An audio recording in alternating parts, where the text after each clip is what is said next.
हाय। Microsoft Excel के advance course में आपको खुश आमदीद कहते हैं। आज हम आर एंड और इफ़ फंक्शन को समझेंगे कि किस तरह से काम करते हैं और कहाँ पे इसको इम्प्लीमेंट किया जा सकता है। सबसे पहले हम इफ़ को डिस्कस करेंगे। यहाँ पे जो जैसे बाकी फार्मूले आप लिखते हैं, सबसे पहले एज इक्वल टू आपने लिखना है। एज इक्वल टू लिखने के बाद आपने इफ़ लिखना है।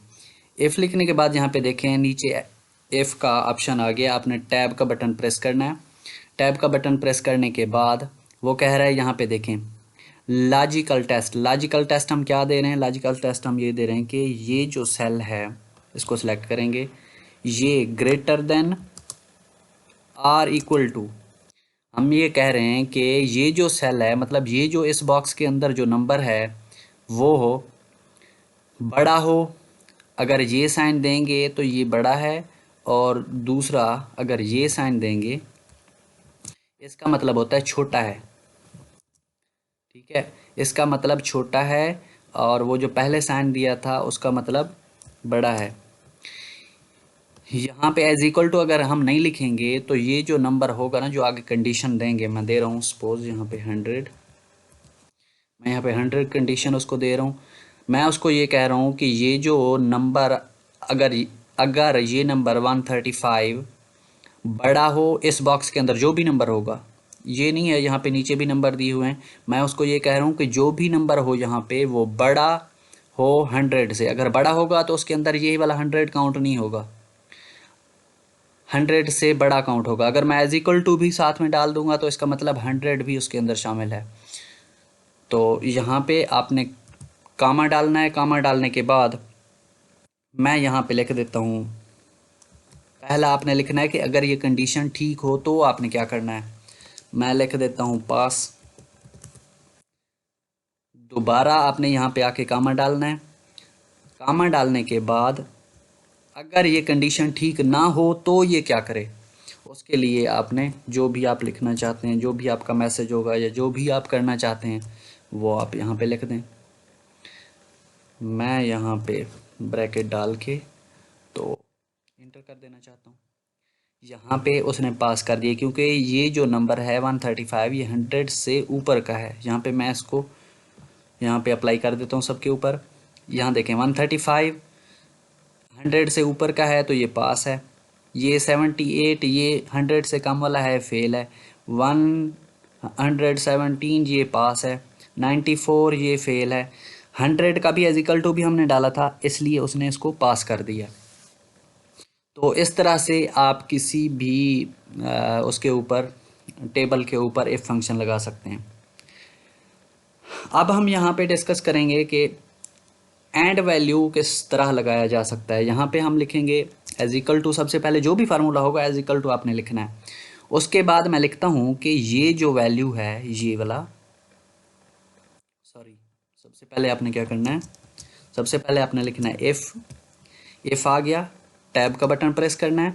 अब हम क्योंकि एंड अप्लाई कर रहे हैं तो आपने एंड लिखना है। यहाँ पे एंड लिखने के बाद यहाँ पे नीचे देखें आ गया है, यहाँ पे आपने टैब का बटन प्रेस करना है। अब वो कह रहा है कि लॉजिकल 1 लॉजिकल 2 जो भी आप देना चाहते हैं। मैंने क्या किया, मैंने लॉजिक 1 दिया। मैंने कहा ये जो सेल है ये greater than or equal to हो 50 के, एंड मैंने दूसरा लॉजिक दिया है, मैं दूसरा लॉजिक देना चाह रहा हूँ यहाँ पे 75 greater than or equal to हो 50 के। तो ये सिस्टम क्या करे, तो ये सिस्टम करे, यहाँ पे आपने क्या करना है, इसको ब्रैकेट को क्लोज कर देना है। क्लोज करने के बाद आपने यहाँ पे देना है कामा। कामा देने के बाद अब वो पूछ रहा है कि वैल्यू इफ ट्रू, अगर ठीक हो तो आपने क्या करना है। मैं कह रहा हूँ कि यहाँ पे लिखो, क्योंकि अगर आपके पास यहाँ पे है, आप दे रहे हैं कोई स्ट्रिंग वैल्यू, आप कोई टेक्स्ट दे रहे हैं, किसी चीज़ का नाम दे रहे हैं, तो आप ये इस तरह सेमीकोलन के अंदर लिखेंगे। अगर कोई नंबर है तो उसके लिए सेमीकोलन नहीं दिया जाता। यहाँ पे मैं लिख रहा हूँ पास, अगर मेरा ये ठीक हो तो, अगर कामा दे के नेक्स्ट में अगर ये वैल्यू फॉल्स हो तो क्या करे सिस्टम, तो मैं यहाँ पे लिख रहा हूँ फेल। पे मैंने ये दिया, आपने इसको क्लोज करना है, इंटर कर देना है। यहाँ पे मैं इसको अप्लाई कर देता हूँ सबके ऊपर। यहाँ पे देखें मैंने उसको क्या कंडीशन दी, मैंने कहा ये नंबर भी दोनों नंबर 50 से ऊपर हूँ तब पास शो करे। ये वाला नंबर 57 है, 50 से ऊपर है, लेकिन ये वाला नहीं है क्योंकि मैंने एंड लगाया था। एंड का मतलब दोनों वैल्यूज़ ठीक होंगी तब ये अप्लाई होगा।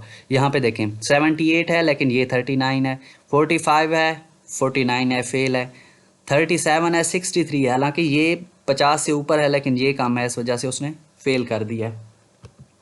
अब हम यहाँ पे आर फार्मूला लगाते हैं। एज इक्वल टू मैं लिखता हूँ, यहाँ पे मैं लिखता हूँ इफ़, टैब प्रेस किया, यहाँ पे मैं लिखता हूँ आर आ गया, मैंने टैब प्रेस किया। यहाँ पे आपने लिखना है कि अगर ये cell greater than or equal to हो 50 के,